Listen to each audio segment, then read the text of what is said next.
We have one of the best competition regimes in the world in this country, and that is something that needs to be noted and celebrated. I fell in love with the country, I fell in love with people, and I said someday, sometime, I'll come and live here. You know, my father set up his own business when he arrived here in the mid-1960s from Africa, and I know therefore the power that entrepreneurship has to change lives, and it changed his life, and I stand on his shoulders. I wouldn't be doing what I do now if it wasn't for him. Fire was burning in my belly. Again I came back here and started Noon Products in 1988-89, and I never looked back.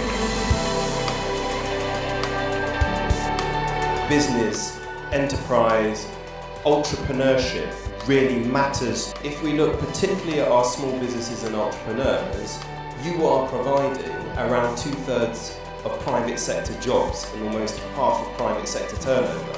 The big problem that we've got right now is people do not feel confident about the economy, they don't feel confident about the future. Everyone is fighting against the recession. It's become a big enemy. Tough time does not last long, tough people do. So we have to be tough.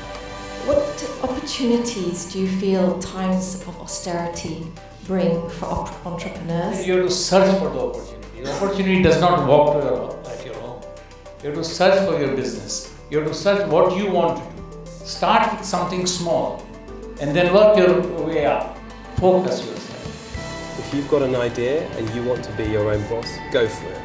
Just realise it's going to involve a huge amount of hard work, but as a policy maker, we're really keen to back what you do, because the more people who do what you do, the more people we can get into work.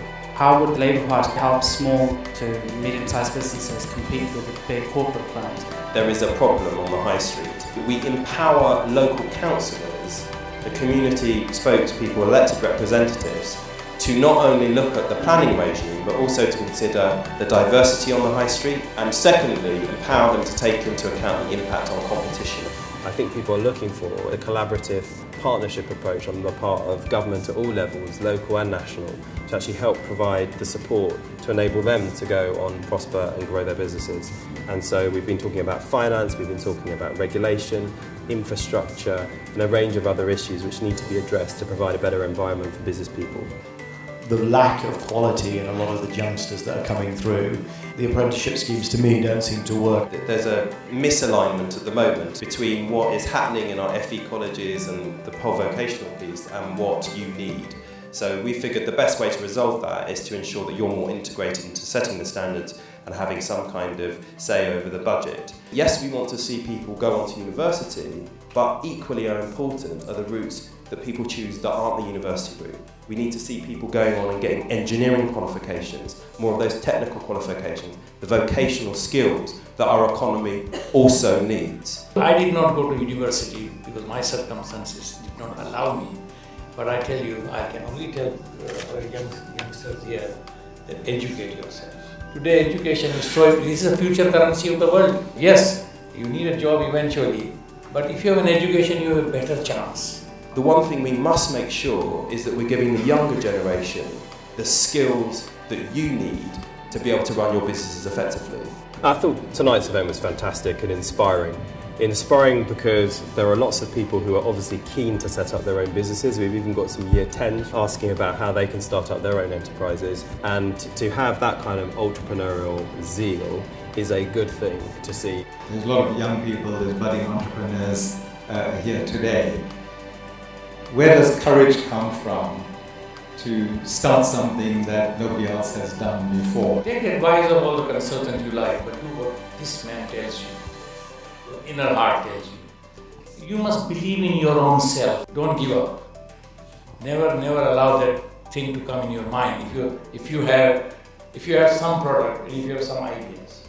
Our Mosaic mentors taught us that a company's responsibilities do not end at its factory gates or office walls. They extend to their stakeholders. One of the key stakeholders being the government. What are your views on big companies not paying their taxes? If you, like me, think that businesses and society are mutually dependent, and businesses, if you like, are citizens in society, then I don't think it's good enough to just say, we complied with the rules, we complied with the law, and actually it's not our problem. The simple fact is people feel very strongly about this because I think everybody needs to pay their fair share and play their part. Now all these businessmen, I'll tell you, more than your bank balance, you must create goodwill. Your goodwill balance must be much more than your bank balance. I would rather fail with honor than succeed with deceit. I always mention that if you want to be an entrepreneur, the most important thing is your integrity and your values must be intact. And if you are actually aspiring to become an entrepreneur, you also have to work hard until your bones creak and think until your head hurts. So then there is a possibility that you will become an entrepreneur.